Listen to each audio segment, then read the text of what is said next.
Welkom by vandag se video. Ons gaan ondersoek hoe ondernemingsargitektuur help om besigheidsprosesse met dit infrastruktuur in lyn te bring om organisatoriese doelwitte te ondersteun.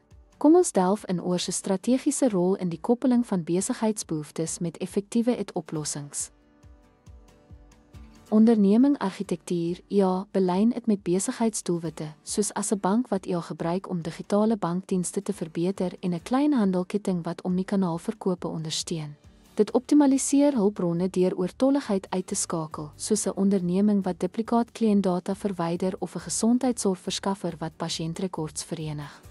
Bevorder ook radsheid en innovasie, soos gesien in wolkgebaseerde wat vinnige digitale diensbekendstellings moontlik maak en modulêre benaderings wat vinnige opgraderings sonder ontwrigting moontlik maak. Dankie dat jy ons video oor die rol van ondernemingsargitektuur gekyk het. Deur te ontleed hoe dit infrastruktuur met besigheidsstrategieë in lyn bring, kan organisasies hulpbronne optimaliseer en radsheid verbeter.